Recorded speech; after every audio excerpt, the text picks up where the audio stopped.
who knew little or nothing of what I was brought over hither for, was well enough pleased with being here.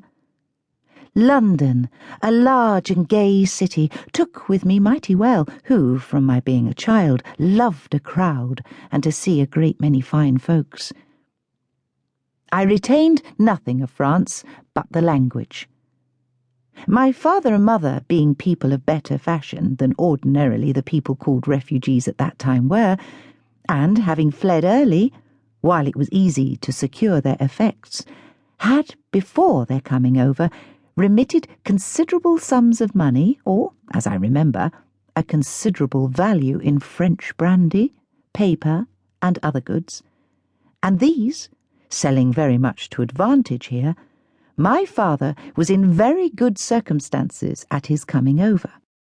so that he was far from applying to the rest of our nation that were here for countenance and relief. On the contrary, he had at his door continually thronged with miserable objects of the poor starving creatures who, at that time, fled hither for shelter on account of conscience or something else. I have indeed heard my father say that he was pestered with a great many of those who, for any religion they had, might e'en have stayed where they were, but who flocked over hither in droves for what they call in English a livelihood. Hearing with what open arms the refugees were received in England, and how they fell readily into business, being, by the charitable assistance of the people in London, encouraged to work in their manufactures, in Spitalfields, Canterbury, and other places, and that they had a much better price for their work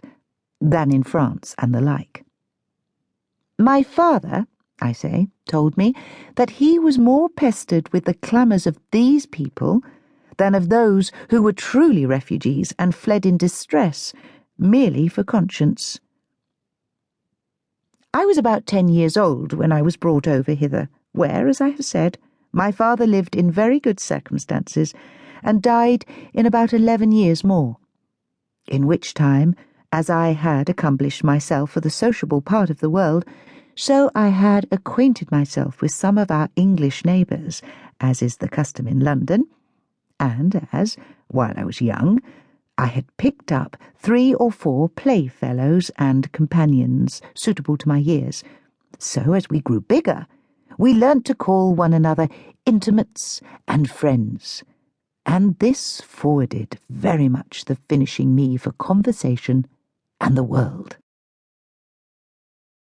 I went to English schools, and being young, I learnt the English tongue perfectly well, with all the customs of the English young women,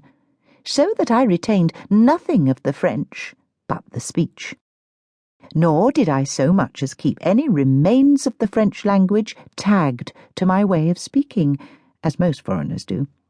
but spoke what we call natural English, as if I had been born here.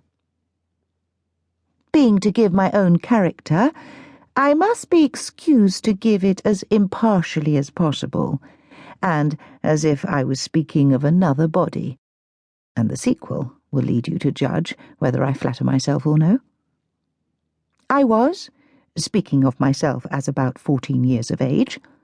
tall and very well made, sharp as a hawk in matters of common knowledge,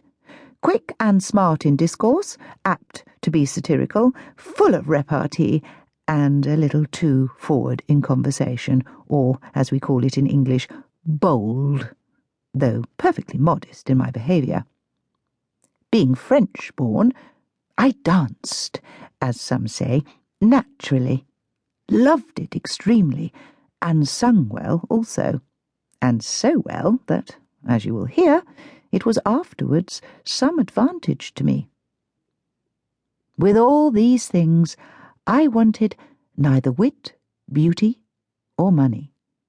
In this manner I set out into the world, having all the advantages that any young woman could desire, to recommend me to others and form a prospect of happy living to myself.